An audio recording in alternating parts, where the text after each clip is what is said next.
So now to the next task of layer 2. I told you the physical layer simply delivers a bit stream. The problem is, how do we now detect an error? And maybe we can even correct it. So we all know if we transmit something over the physical layer, errors may occur. I told you about bit error rates, 10 to the minus 3, 10 to the minus 12, whatever. Errors will happen, and typically errors, they come in bursts rather than single bit errors. Single bit errors could happen, but typically you have burst errors, so someone switches on the microwave oven and you have a wireless LAN, or you switch on the light, etc. So, what happens? So how can you detect this? And the question now is how we can detect single bit errors, maybe multiple bit errors. So detecting is already a good idea, but maybe you can do a bit more. So maybe we can correct it. And all the solutions, no matter how they have one thing in common. You have to add redundancy. That's the basic trick. So if you have your data, you have to add some extra data, some redundant data. You can think of the question, so why is it impossible to detect errors without any redundancy? So, well, I will give you some examples, but think of a very simple thing. So if you want to transmit names of fruits, for example, and let's assume you know only oranges, apples, and peas.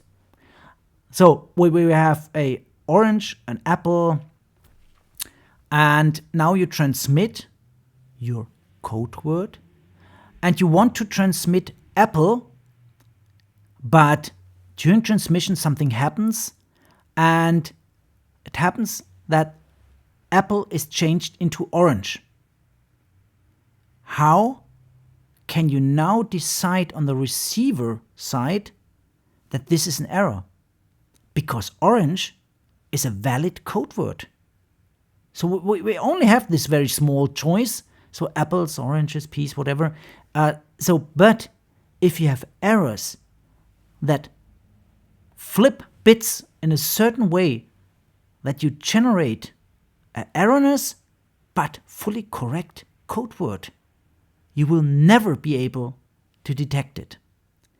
So if there is no redundancy, if we have only this apple-orange example, and we have certain types of errors, we'll see we can never ever detect anything.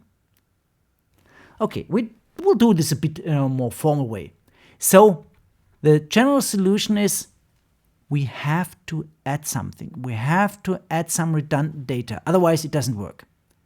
So what we do is we have a certain number of data bits, so M data bits, for example.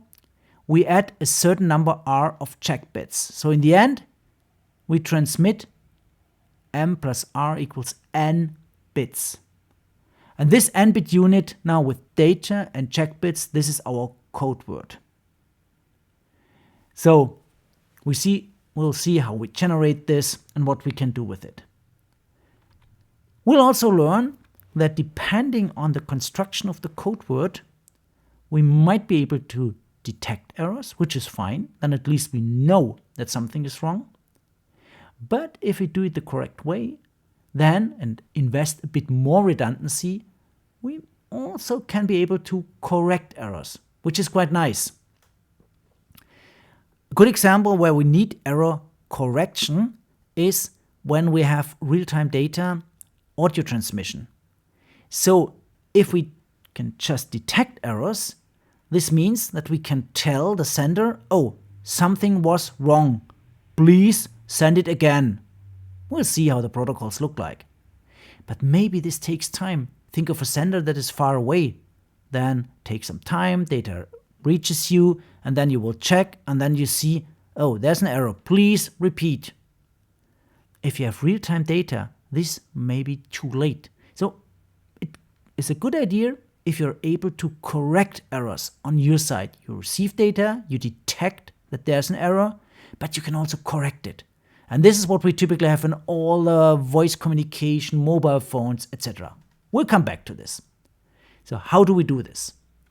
So let's start with a very simple, naive solution. Why not repeating the payload? So this is a very simple thing, okay? So we can detect errors because we do a bitwise comparison. So we have the payload and we repeat the payload. Then this means, okay, very simple. If the 2 bits, the same position, do not match, we have an error. So that's cool. Basically, we simply repeat it, and it's an easy, simple scheme. The drawback is, well, the efficiency. Half of the throughput is now dedicated to control because we repeat the payload. Okay, so that's a problem. So quite a lot of overhead. Plus, we can only detect an error because if at the same position payload says 0 and the repeated payload now says 1, we only know, well, either the first payload has an error or the second one. We do not know which one is the correct one. Okay, now you may say, okay, why not repeating again? So now we have 3 times the payload. So let's call this FCS whatever -2, etc. We repeat it again. And now we can do something.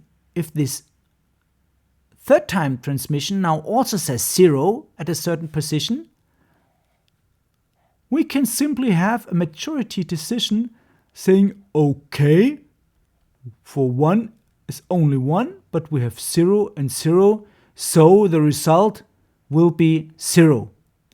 That means if we repeat it and repeat it again, so 3 times the same data, we can correct this single bit error.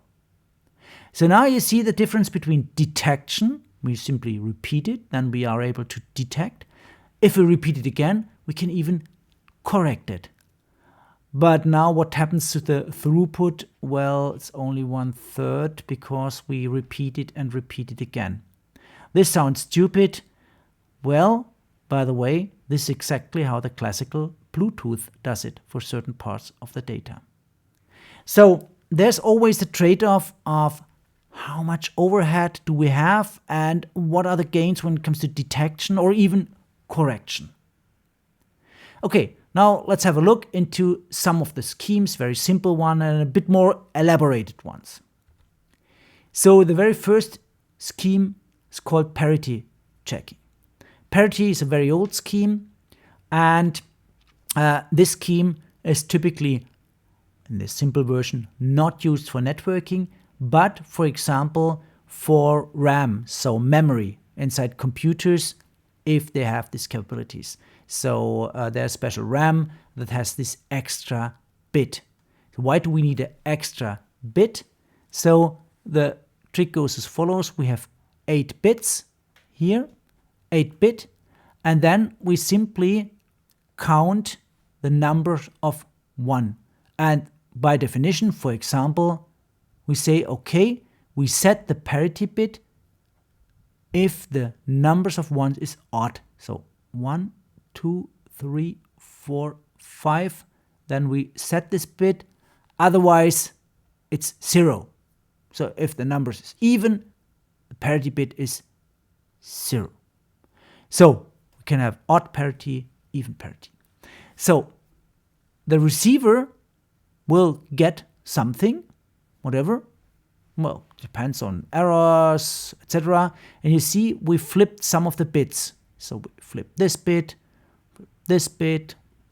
here, here. Then the receiver will also check, okay, 1, 2, 3, 4. Wait a moment. So we have an even number of 1s, but it says the parity says 1. Then there must be an error. Okay, but as you see, okay, now we have 3 flipped bits in this example, but what happens if we have only 1 flipped bit?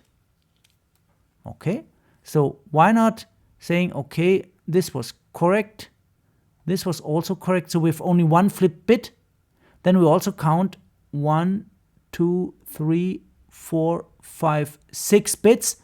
Oops, this should be a 0, error. Okay, so we can detect 3 flip bits, we can detect 1 flip bit. Okay, now let's try flipping 2 bits. Okay, so not 3, but let's say only 2 bits are flipped. This is still a 1.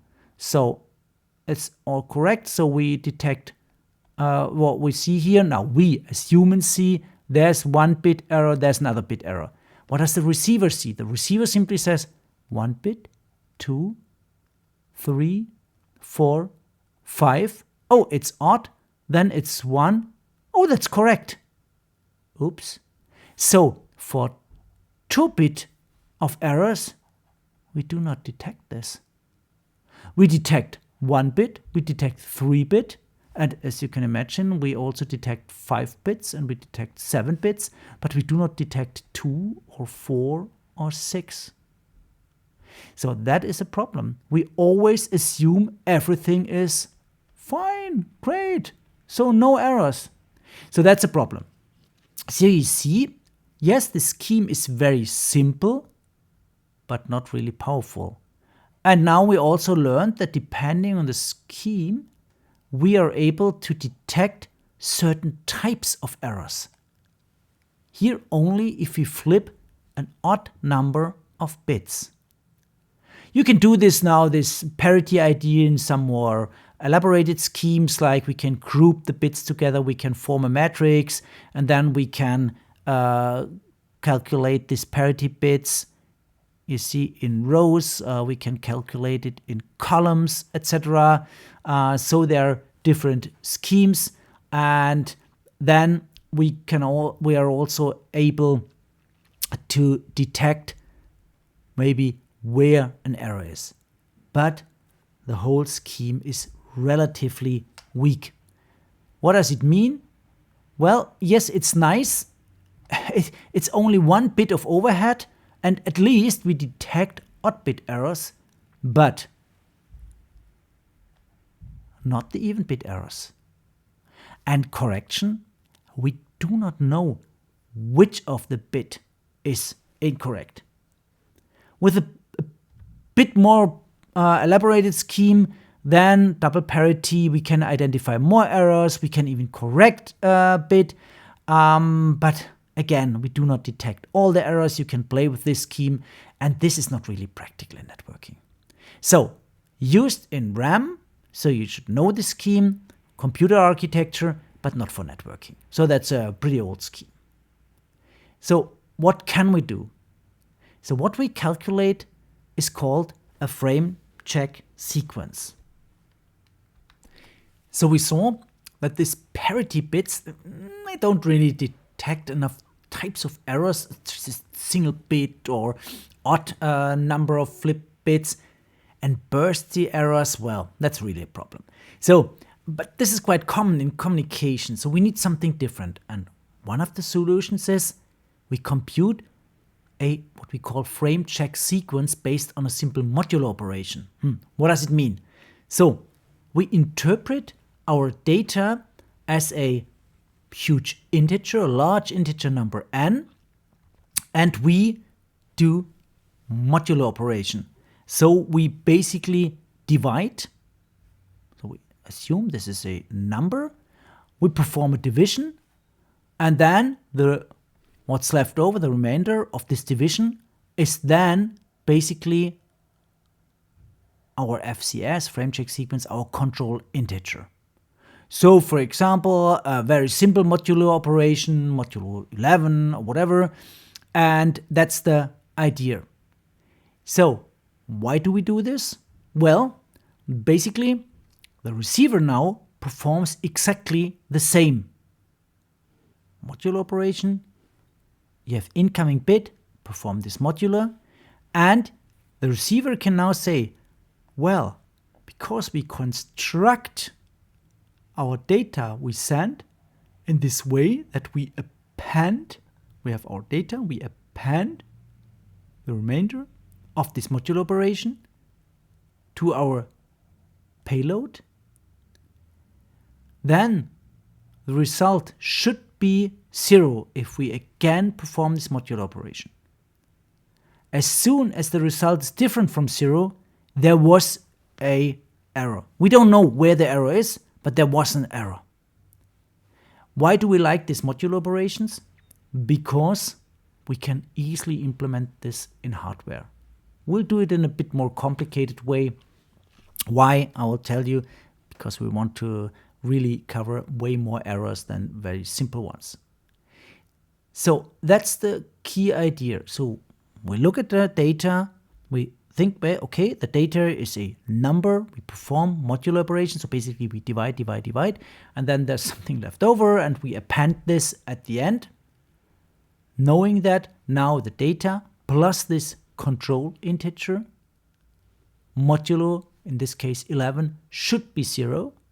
The receiver performs the same operation. If the result is not 0, at least we know that there's an error. Okay, so in real cards, network interface cards, we do not take this simple 11 or the parity bit, which is in fact modulo 2. Well, we do it a bit more complicated.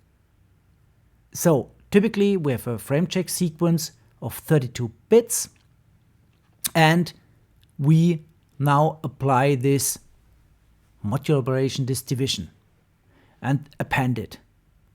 We could play with different numbers, of bits we dedicate to the checksum. We can have modulo base, whatever I, so we can play with this. And depending on the modulos we take, depending on how we construct now this division, we can detect many types of errors.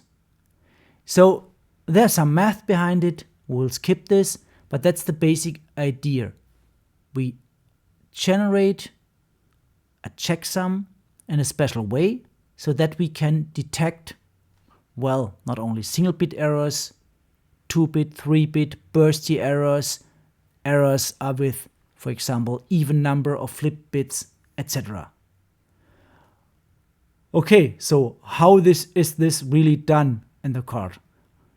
I will come up now with the example how we really do it. So we calculate a so-called cyclic redundancy checksum, CRC. This is also what you quite often see, FCS or CRC. So we look at our payload, protocol data unit, with a certain number of bits, m bit, and we look at this as, okay, this is a polynomial. You know this from math, polynomials here for certain degree. Okay, m-1. And the coefficients, these are our bits. This is just the math behind what we do. By looking at the example in a second, you will understand how it works. So, if we transmit 1100-101, we interpret this now as, okay, we have a 1 here, we have 1 for 1 here, we have nothing here, tomorrow 4, we have nothing here, and we have 1 here, nothing here, and the 1, resulting in this polynomial. That's the idea.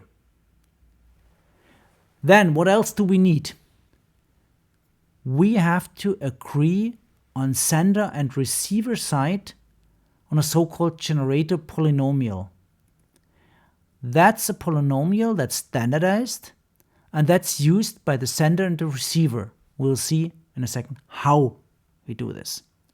So we have a certain polynomial, and this is soon used for our division.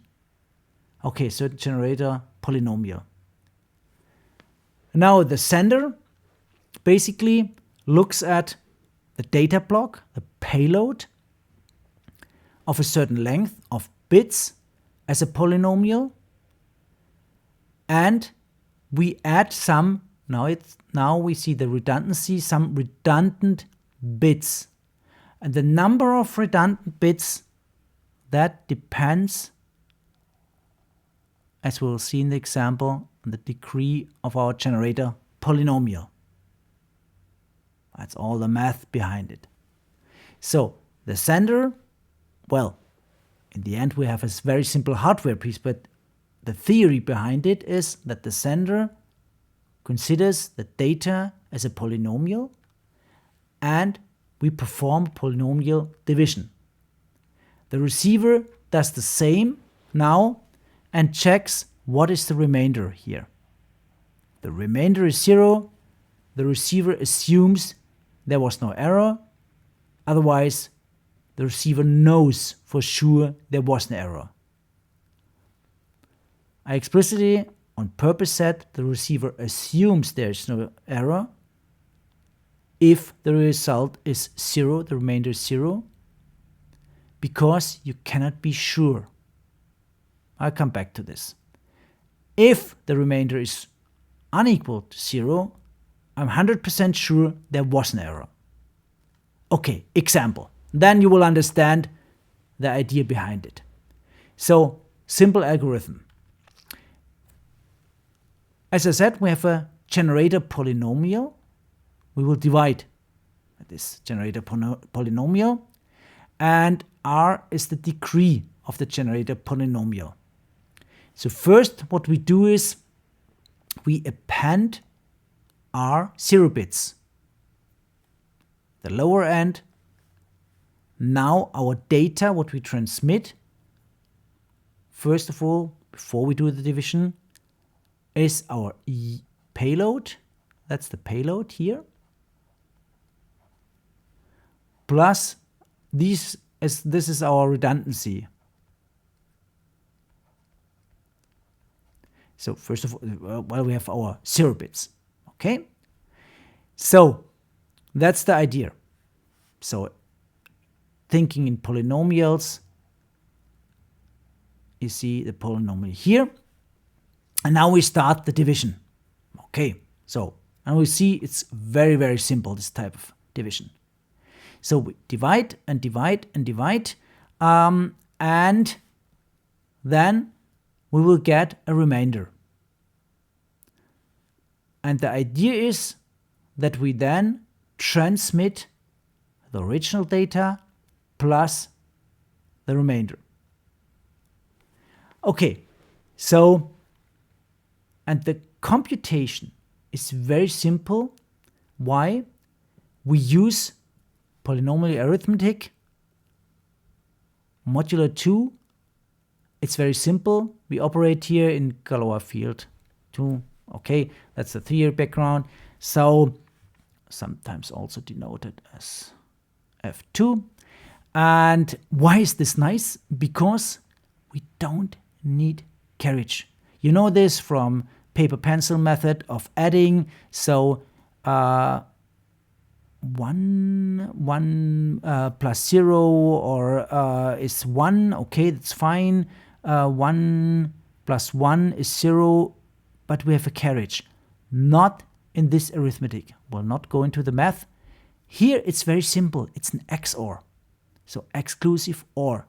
So exclusive OR 1 XOR 1 equals 0. 0 XOR 0. Where do we have it? Here, for example, equals 0. And then we have 1 XOR 0 or 0 XOR 1 equals 1. So very simple. That makes math much easier compared to school. So if we operate here in F2, then math is simple. 1 minus 1 is 0. You could also say 1 plus 1, doesn't matter. So it's always modulo 2, no carriage. So very simple, as you see from these examples. Okay, so, but how is it done? Now this is all theory. So we have a generator polynomial, we have a user data considered as polynomial, but we don't do polynomials in network interface card. Well, this is the theory behind it.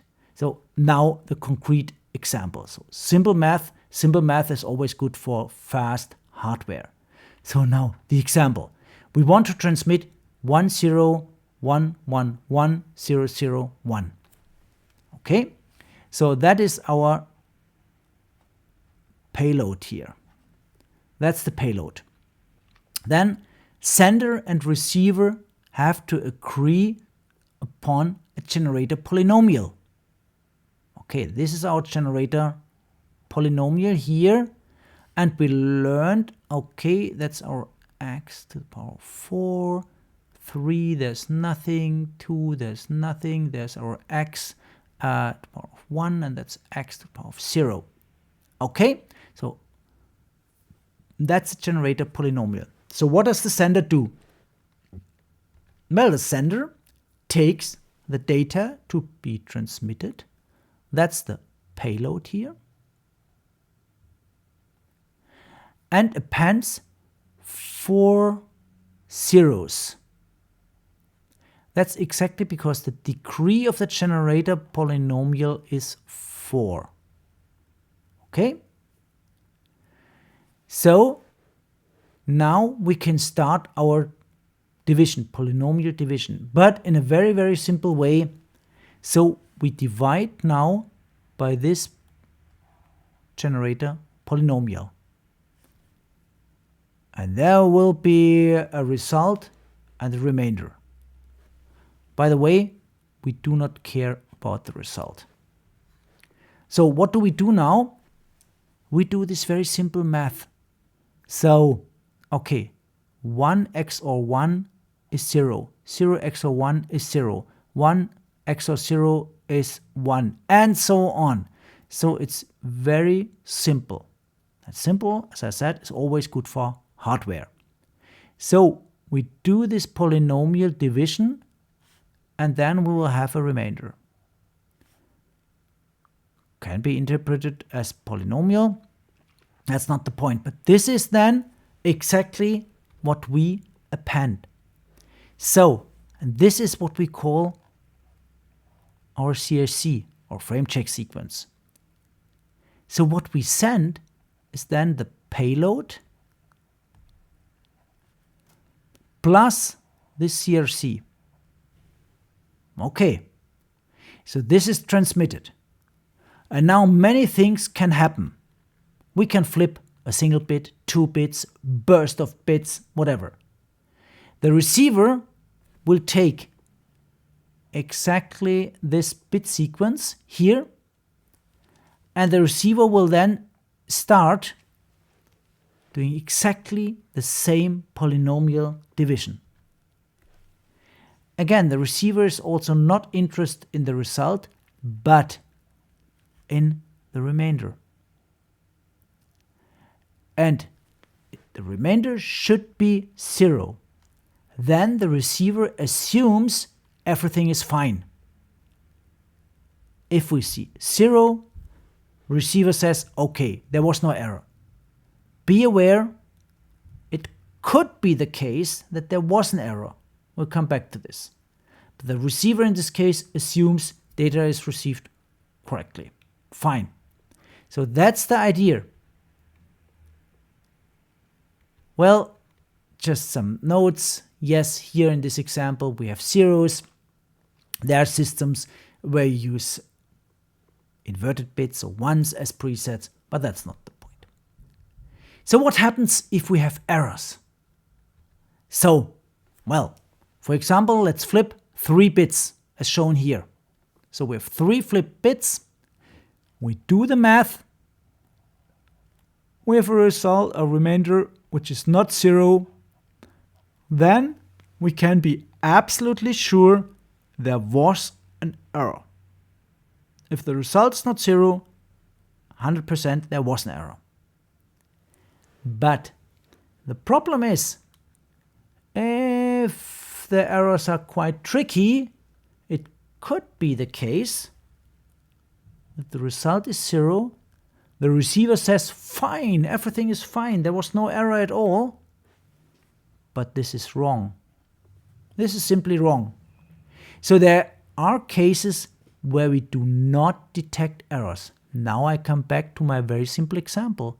What happens if my valid code words are orange and apple and whatever?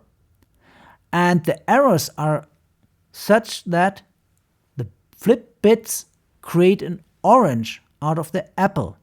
The receiver will read orange and think this is an error-free transmission of the code word orange. So it's impossible to detect these errors. And by the way, also in theory, it's absolutely impossible to detect all errors, because the problem is the receiver does not know if the sender intentionally sent orange or if there was an error creating this orange out of the apple. So it's impossible to decide this because the receiver simply doesn't know. Okay, what are some fundamental characteristics of this CRC?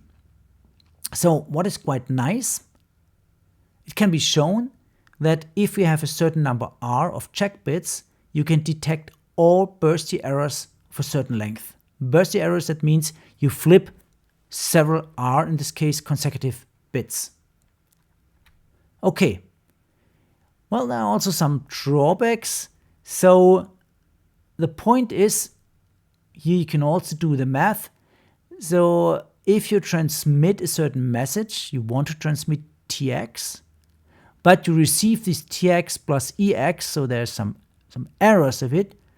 So it could be the case that you do the math and the result is 0, although you had errors.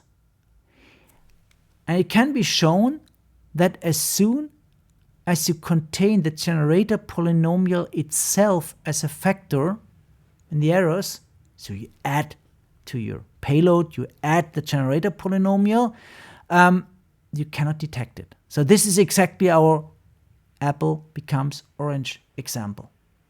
Now here shown with some math.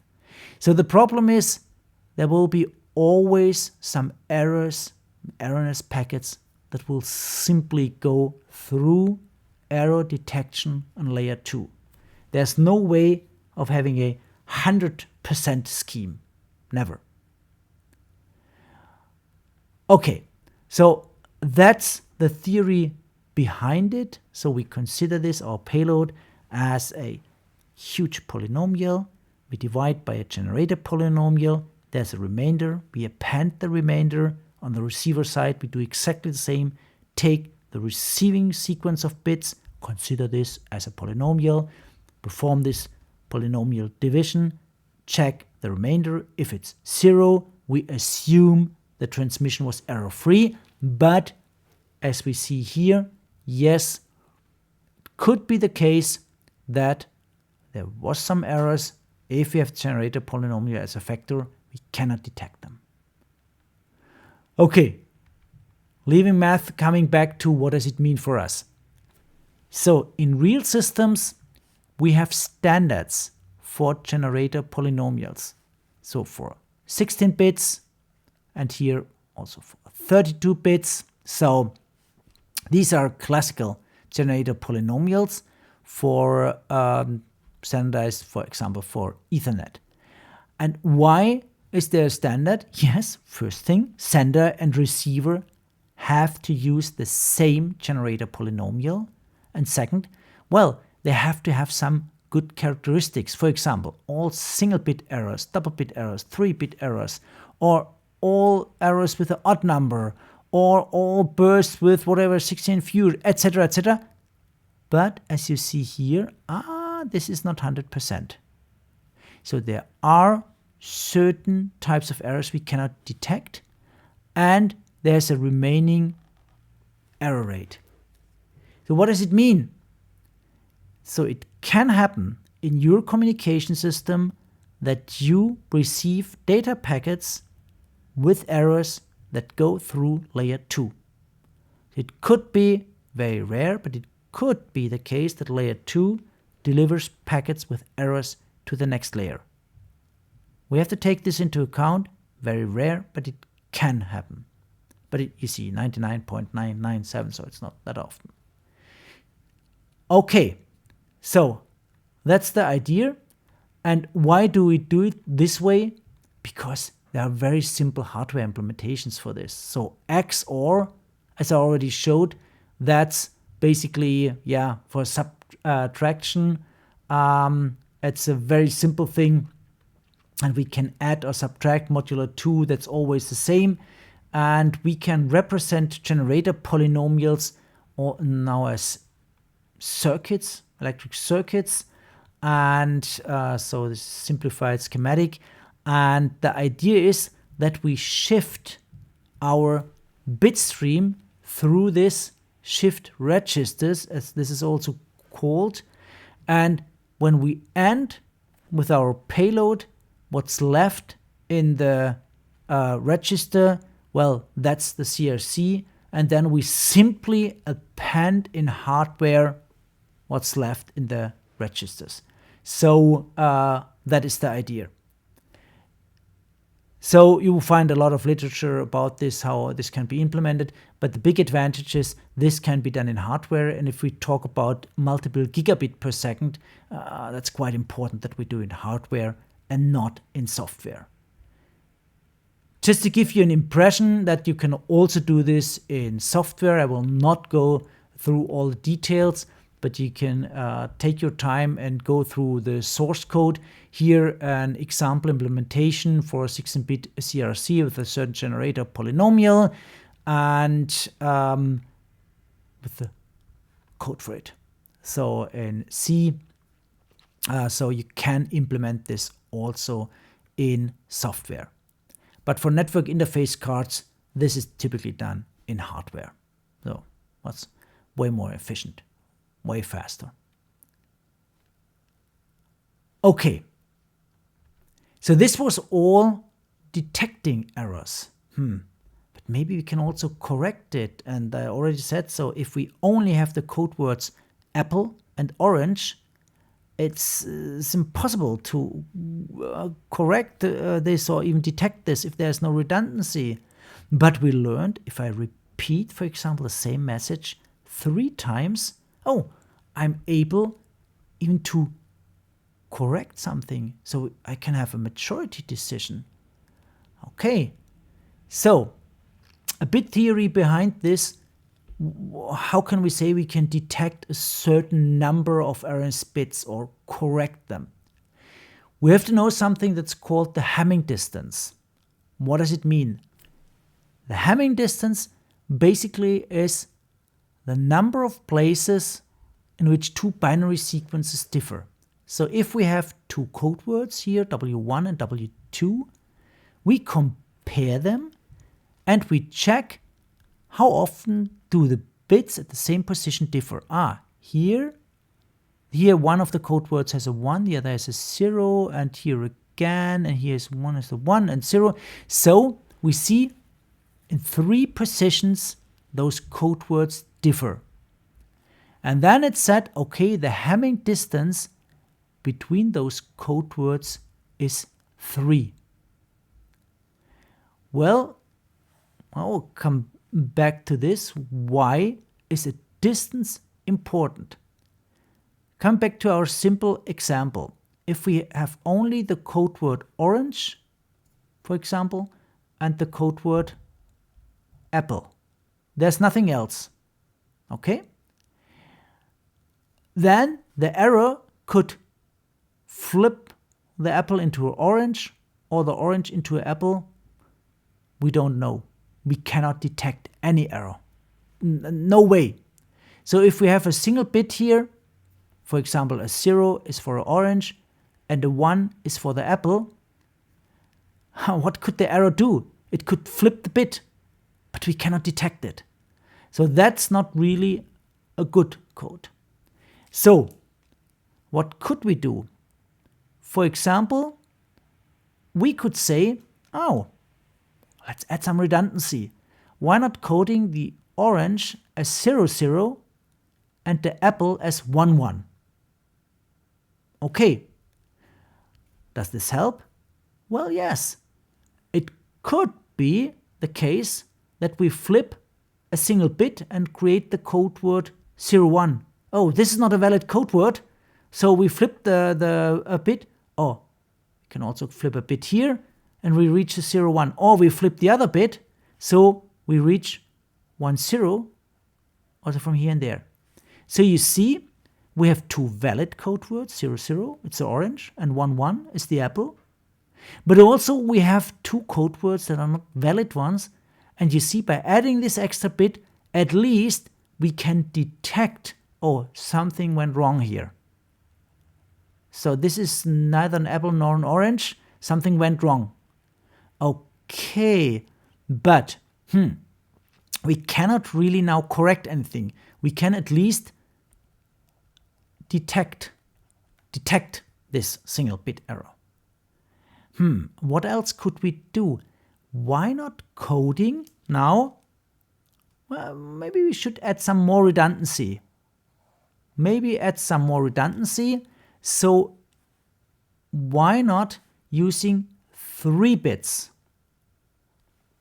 Okay, so 0, 0, 0 is my orange, 1, 1, 1 is my apple. Then, what could happen in this example? So, it could be the case that I flip a single bit. So, I could now have 0, 0, 1.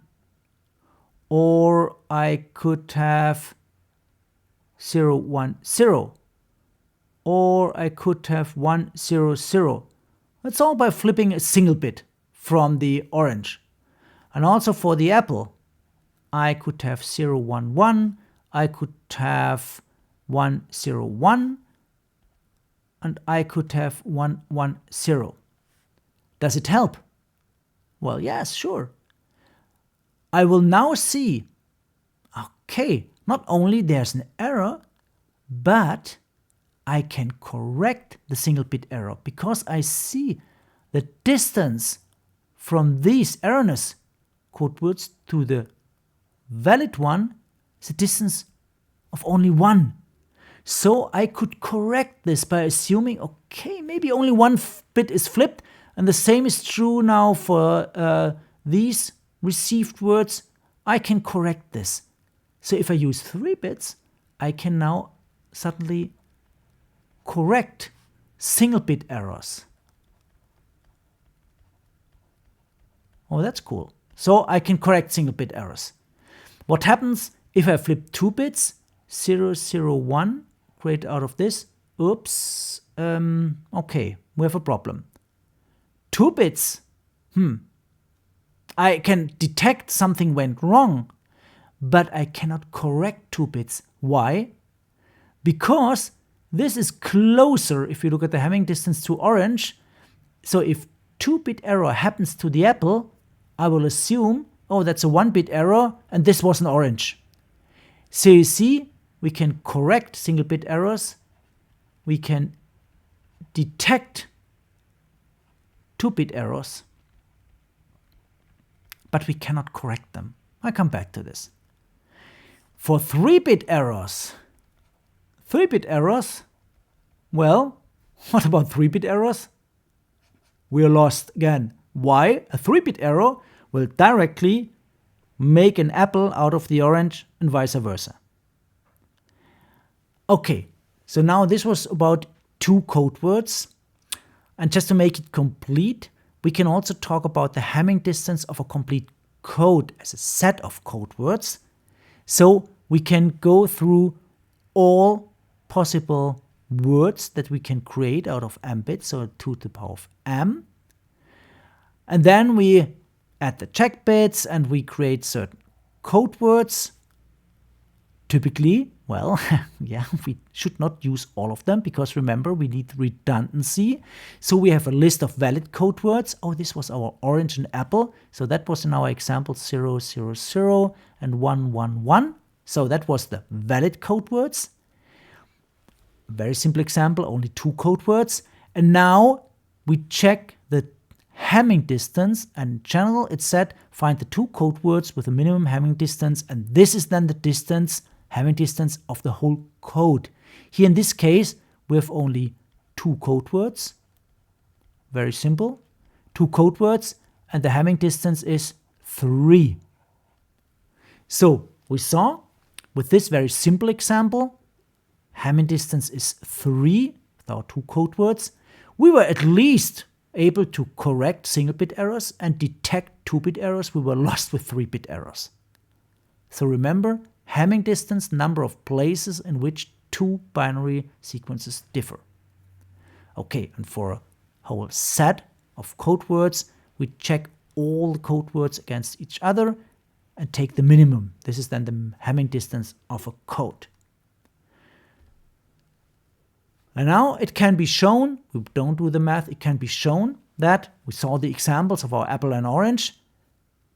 To be able to detect D errors, D flip bits, we need a certain distance of D plus 1.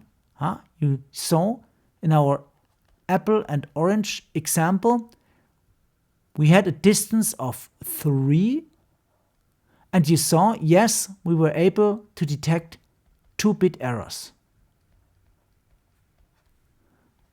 To detect, but not able to correct them. But to correct, I showed you that was perfect for 1-bit errors.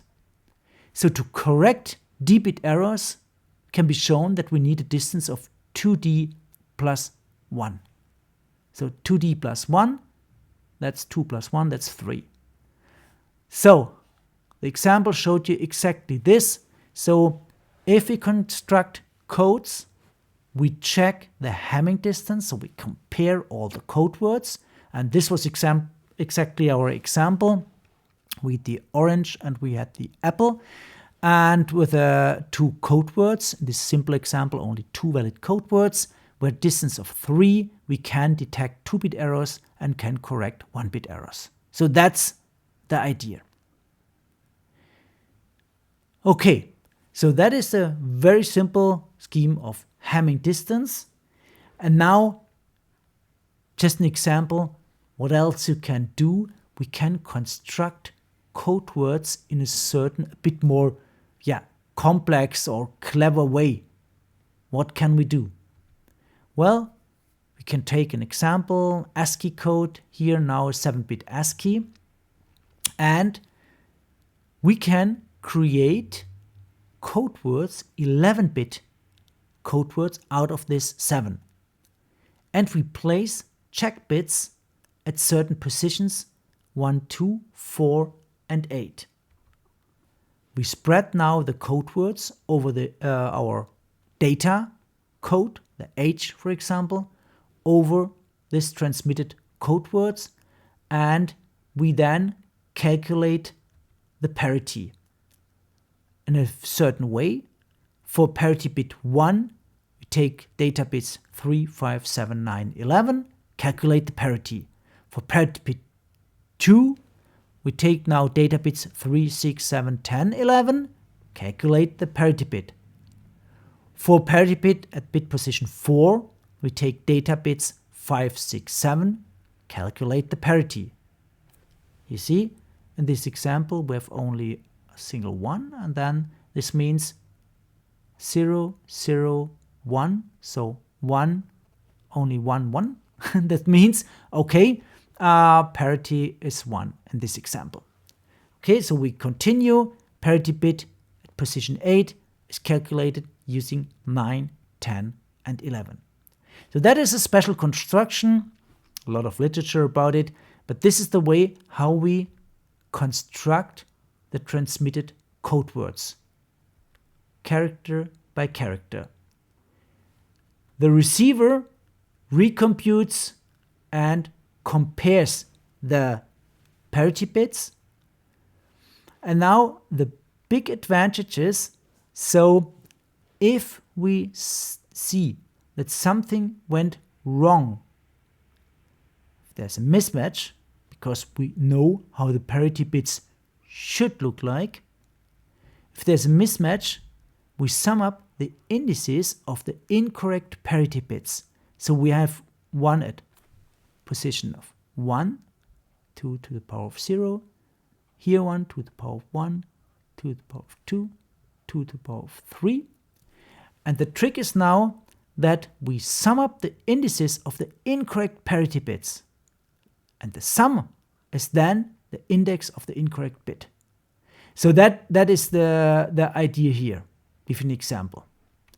So if there is a certain transmission error here in this example with certain bits inverted, so here shown the parity bits in red at position 1, 2, 4, and 8. Now assuming we flip certain bits, then by construction certain parity bits are wrong.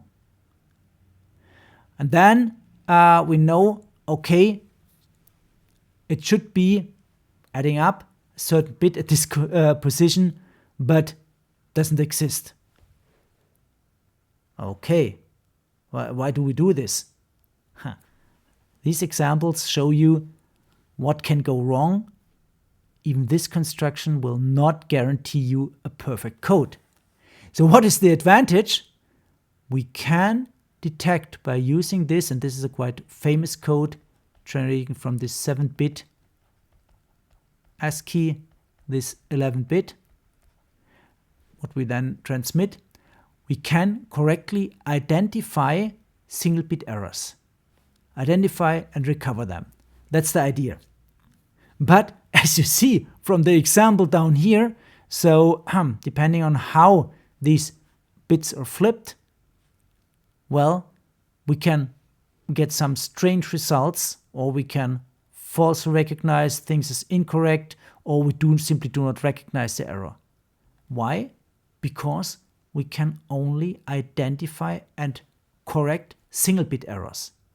So what does it mean? Depending on the construction of this redundancy of these codes, well, we have certain strengths, we can do something, correct something, but also a lot of weaknesses. We cannot, for example, correct 2-bit errors, 3-bit errors. So it depends on the model, what you assume what the errors are. We will not go into details. This just gives you a very first impression of how we can detect errors and how we can correct some errors. So where is this used and how is this done? Well, in general, this would lead us to error correcting codes. It's not the topic of this course, that's just the pointer. If you're interested in this, you can look up Reed Solomon, BCH codes, and these are the codes used a lot in, for example, wireless transmission, because exactly there, we need quite often, we have many errors and we need something to correct them. So to correct many different types of errors, and if we cannot correct the errors, but we detect that there was an error, we drop the data. That's typically what we do. We do not use incorrect data. Why do we do this? And RS and BCH, they are a bit more complicated. As I said, not topic here in this course. Why do we do this? What we call then forward error correction. So why do we integrate redundancy to be able to correct the errors and not only detecting like in a frame check sequence? Because we do not have to ask the sender, please send the message again. If we are able to correct on the receiver side, that's perfect for all delay-sensitive transmission. And that's exactly, for example, our audio streams. For audio, so humans are quite sensitive when it comes to this delay or delay variations, what we call then jitter. So we don't like this. So on all these audio transmission systems, we have forward error corrections included. So typically we try to recover as fast as possible. So FEC quite common in wireless systems. And Hamming just gave you an example, this Hamming codes, how you can do this. This was very simple for single bit errors. In real systems, we have more powerful codes. Okay, what else can we do? So, if there's really if there are many errors, well, the alternative would be what we call ARQ. ARQ is the acronym for Automatic Repeat Request. So it's not ARR, it's ARQ. So there we use our error detecting codes, the CRC, our frame check sequence. Then we detect errors, but we don't know how to correct them. And this means that if we cannot correct them, we have to transmit them again. So we have to request the data again from the sender, and this takes some time. But so this is suitable for transmissions that do not tolerate errors. Because in the pure FEC case, well, there could be packets with errors, and what can we do? We can drop them. Nothing but dropping. So with ARQ, we can retransmit them. So for files, or if you have money transfer, for example, there shouldn't be any errors. So it's quite important that depending on the application, we have two mechanisms. One is FEC, fault error correction, and one is ARQ. Both have their advantages, disadvantages. So FEC, low delay, big advantage. ARQ, we can be 100% sure we get the right data. Well, 100%, but close to 100%. Disadvantages, FEC, well, if we cannot correct it, that's it. Disadvantage ARQ, delay. So ARQ also introduces certain need for what we know as flow control.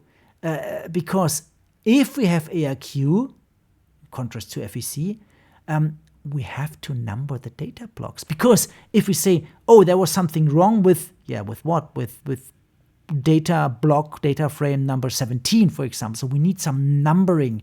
We need some acknowledgement scheme. We need some retransmission scheme. So this makes it a bit more complex. But, what can you do? As humans, you say, oh, please, could you repeat? We will learn. This is a certain type of a protocol, alternating bit protocol, etc. But there must be some retransmission scheme to retransmit the incorrectly transmitted blocks. We don't need this for FEC. For FEC, we take the frame as it is, check it. If there's an error, maybe we can correct it. If not, we drop it. So very simple. So I know there were many examples now in this subsection. So please repeat the examples, take a paper, take a pencil, and do the simple math. So go through the example, take an arbitrary, let's say, payload, and calculate the FCS on your own. So do this division, you will see it's very, very simple. And then coming back to the question, why is it impossible to detect all possible errors? So even in theory, that's not possible. Then, okay, it's impossible. So this means that RNS packets can actually go through layer 2, and then it's delivered to layer 3. And what happens then? What do we do? There's an error in the packet. So we saw FEC, forward error correction, is a good idea.